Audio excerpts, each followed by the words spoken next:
Major reason എന്ന് പറയുന്നത് subscribers inactive ആവുന്നതാണ്. സബ്സ്ക്രൈബേഴ്സ് ഉണ്ട് പക്ഷെ വ്യൂസ് ഇല്ല. ഇത് നിങ്ങൾക്ക് റിലേറ്റബിൾ ആയിട്ടുള്ള കാര്യമാണോ? സത്യം പറയാല, ഞാൻ ഈ ഒരു അവസ്ഥയിലൂടെ കടന്നു പോയിട്ടുണ്ട് എന്നല്ല, ഇപ്പോഴും കടന്നു പോയിക്കൊണ്ടിരിക്കുകയാണ്. ഇതൊരു അഡ്വൈസ് ആയിട്ടൊന്നും ആരും കൂട്ടണ്ട, എൻ്റെ പേഴ്സണൽ ആയിട്ടുള്ള എക്സ്പീരിയൻസ് ആണ് ഈ വീഡിയോയിലൂടെ ഷെയർ ചെയ്യുന്നത്. Hello, welcome back to my channel.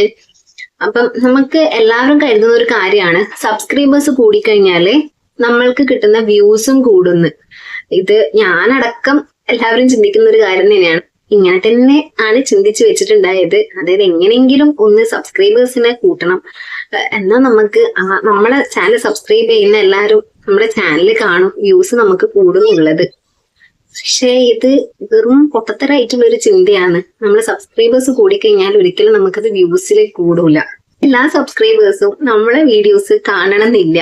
അങ്ങനെയാണെങ്കിൽ നമുക്കൊരു 1000 സബ്സ്ക്രൈബേഴ്സ് ഉണ്ടെങ്കിൽ 1000 സബ്സ്ക്രൈബേഴ്സ് മൊത്തം നമ്മൾ ഓരോ ദിവസം അപ്ലോഡ് ചെയ്യുന്ന വീഡിയോ കണ്ടിട്ടുണ്ടെങ്കിൽ നമുക്ക് 1000 വ്യൂസ് സബ്സ്ക്രൈബേഴ്സിനെ കൊണ്ട് മാത്രം തന്നെ കിട്ടുമല്ലോ. പക്ഷെ അങ്ങനെ കിട്ടുന്നുണ്ടാ? അനക്കടക്കം അങ്ങനെ കിട്ടുന്നുണ്ടാ? ഇല്ല. സബ്സ്ക്രൈബർ കൗണ്ട് എന്ന് പറയുന്നത് വെറും നമ്പർ മാത്രമാണ്. നമ്മളിപ്പോൾ പുതിയതായിട്ടൊരു വീഡിയോ യൂട്യൂബിൽ അപ്ലോഡ് ചെയ്ത് കഴിഞ്ഞാൽ അത് ആദ്യം കാണിക്കുന്നത് നമ്മുടെ സബ്സ്ക്രൈബേഴ്സിനെ ആയിരിക്കും. നമ്മുടെ സബ്സ്ക്രൈബേഴ്സിന് എന്തായാലും ആ വീഡിയോ കാണാൻ സാധിക്കും.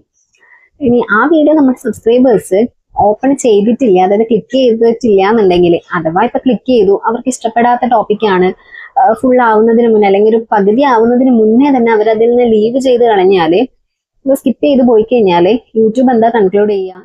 This videos not interested. ആ ഒരു കാറ്റഗറിയിലേക്ക് യൂട്യൂബ് അതിനെ കൊടുക്കും. അതായത് നമ്മൾ മുന്നേ ഒരു ടോപ്പിക്കിനെ കുറിച്ചിട്ടായിരിക്കും അല്ലെങ്കിൽ ഒരു കണ്ടന്റിനെ കുറിച്ചിട്ടായിരിക്കും വീഡിയോസ് ചെയ്തിട്ടുണ്ടാവുക. അങ്ങനെ നമുക്ക് സബ്സ്ക്രൈബേഴ്സ് ആയവരുണ്ടാവും. അതിനുശേഷം നമ്മൾ പിന്നെ വേറെ ഒരു ടോപ്പിക്ക് അല്ലെങ്കിൽ വേറൊരു കണ്ടന്റ് ചൂസ് ചെയ്തു.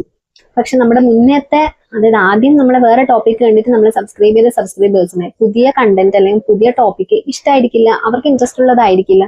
സോ അവർ നമ്മുടെ വീഡിയോ കാണില്ല. ഇത് എനിക്ക് പേഴ്സണലി എക്സ്പീരിയൻസ് ഉള്ള കാര്യമാണ്. ഞാൻ ആദ്യം മർച്ചന്റ് നേവിനെ കുറിച്ചിട്ട് വീഡിയോസ് ചെയ്തിട്ടുണ്ടായിരുന്നു. ഒരുപാട് ടോപ്പിക്കുകൾ ഞാൻ ചേഞ്ച് ചെയ്ത് സ്വിച്ച് ചെയ്ത് നിന്നിട്ടുണ്ടായിരുന്നു. അപ്പം ഈ മർച്ചന്റ് നേവിനെ കുറിച്ചിട്ട് വീഡിയോസ് ചെയ്ത സമയത്ത് എനിക്ക് ഒരുപാട് വ്യൂസും കിട്ടിയിട്ടുണ്ടായിരുന്നു. എന്ന് വെച്ചാൽ ലക്ഷക്കണക്കിന് വ്യൂസ് ഒന്നും അല്ല കേട്ടോ, എന്നാലും മോശമില്ലാത്ത രീതിയിൽ വ്യൂസ് കിട്ടിയിട്ടുണ്ടായിരുന്നു, സബ്സ്ക്രൈബേഴ്സും കയറിയിട്ടുണ്ടായിരുന്നു. പക്ഷെ ഞാൻ ടോപ്പിക്ക് മാറി കംപ്ലീറ്റ്ലി വ്ളോഗ്സ് ചെയ്ത സമയത്ത് എന്റെ വ്യൂസ് അവിടെ കുറഞ്ഞു. അതിനർത്ഥം എന്റെ ആ സബ്സ്ക്രൈബേഴ്സിനൊക്കെ വേണ്ടത് മർച്ചന്റ് നേവി റിലേറ്റഡ് ആയിട്ടുള്ള വീഡിയോ ആയിരുന്നു. ഞാൻ വ്ളോഗ് ചെയ്യുമ്പോൾ അവർക്കത് കാണാൻ താല്പര്യമില്ല. സോ 1K 2K ഒക്കെ വ്യൂസ് കിട്ടിക്കൊണ്ടിരുന്നെടുക്കുന്നത് എന്റെ വേറെ വീഡിയോസിന്റെ വ്യൂസ്, അതായത് വ്ളോഗിന്റെ ഒക്കെ വ്യൂസ് എന്ന് പറയുന്നത് വെറും 50-100 ആയിട്ട് ചുരുങ്ങി. അർത്ഥം എന്താണ്? നമ്മുടെ ഓൾഡ് കണ്ടന്റ് ആണ് സബ്സ്ക്രൈബേഴ്സിന് ആവശ്യം. ഞാൻ കണ്ടന്റ് സ്വിച്ച് ചെയ്ത് ഒരു ടോപ്പിക്കിലേക്ക് വന്ന സമയത്ത് അത് അവർക്ക് കാണാൻ ഇൻട്രസ്റ്റ് ഇല്ല. സോ എന്റെ വ്യൂസും കുറഞ്ഞു. സബ്സ്ക്രൈബേഴ്സ് അല്ലാത്തവര് നമ്മുടെ വീഡിയോ കണ്ടു, നമ്മുടെ ടൈറ്റിലും തംബ്നെയിലൊക്കെ കണ്ട് നമ്മുടെ വീഡിയോസ് അവര് ക്ലിക്ക് ചെയ്ത് വാച്ച് ചെയ്ത് കഴിഞ്ഞാല്, അങ്ങനെ ചെയ്ത് തുടങ്ങി കഴിഞ്ഞാൽ തന്നെ നമ്മുടെ ചാനല് പതിയെ പതിയെ റീച്ച് ആവാൻ തുടങ്ങും. സോ സബ്സ്ക്രൈബർ കൗണ്ട് ഇൻക്രീസ് ചെയ്യുകയല്ല വേണ്ടത്. വ്യൂവേഴ്സിന് നമ്മുടെ വീഡിയോയോടുള്ള റിയാക്ഷൻ കൂട്ടുകയാണ് നമ്മുടെ മെയിൻ ആയിട്ടുള്ള ഗോളായിട്ട് വേണ്ടത്. ഞാൻ എൻ്റെ എല്ലാ വീഡിയോയിലും പറയുന്നത് പോലെ നമ്മുടെ വീഡിയോയുടെ ആദ്യത്തെ 30 സെക്കൻഡ് പവർഫുൾ ആയിരിക്കണം, സ്ട്രോങ് ആയിരിക്കണം. അതുപോലെ ടൈറ്റിലും തംബ്നെയിലും അടിപൊളി അട്രാക്റ്റീവ് ആയിട്ടുള്ളതായിരിക്കണം. നമ്മുടെ ചാനല് സ്ലോ ആയിട്ടാണ് ഗ്രോ ചെയ്യുന്നതെങ്കിൽ അതിന്റെ അർത്ഥം ഒരിക്കലും നമ്മുടെ ചാനൽ അവിടെ ഫെയിൽ ആയി എന്നുള്ളതല്ല. അത് നമുക്ക് ശരിക്കും യൂട്യൂബ് തരുന്ന ഒരു ഫീഡ്ബാക്ക് ആണ്. ഇനിയും യുവർ എക്സ്പീരിയൻസ് നമ്മൾ ഇംപ്രൂവ് ചെയ്യാനുണ്ട് എന്നുള്ളത്. സോ ഈ ഒരു കുഞ്ഞു ടിപ്പ് എല്ലാവർക്കും യൂസ്ഫുൾ ആയി എന്ന് കരുതുന്നു. വാച്ച് അവർ കംപ്ലീറ്റ് ചെയ്യാൻ ബുദ്ധിമുട്ടുന്നവരാണ് നിങ്ങളെങ്കിൽ നിങ്ങൾക്ക് വേണ്ടിയിട്ട് നമ്മൾ ഒരു ഗ്രൂപ്പ് സ്റ്റാർട്ട് ചെയ്തിട്ടുണ്ട്. ഈ ഗ്രൂപ്പിൽ മെമ്പർ ആവുന്നതിന് വേണ്ടിയിട്ട് 1 രൂപ പോലും മുടക്കേണ്ട ആവശ്യമില്ല. ഒരു കാര്യം മാത്രം ചെയ്താൽ മതി, സ്ക്രീനിൽ കാണുന്ന ഒരു നമ്പറിൽ ജസ്റ്റ് മെസ്സേജ് അയച്ചാൽ മതി.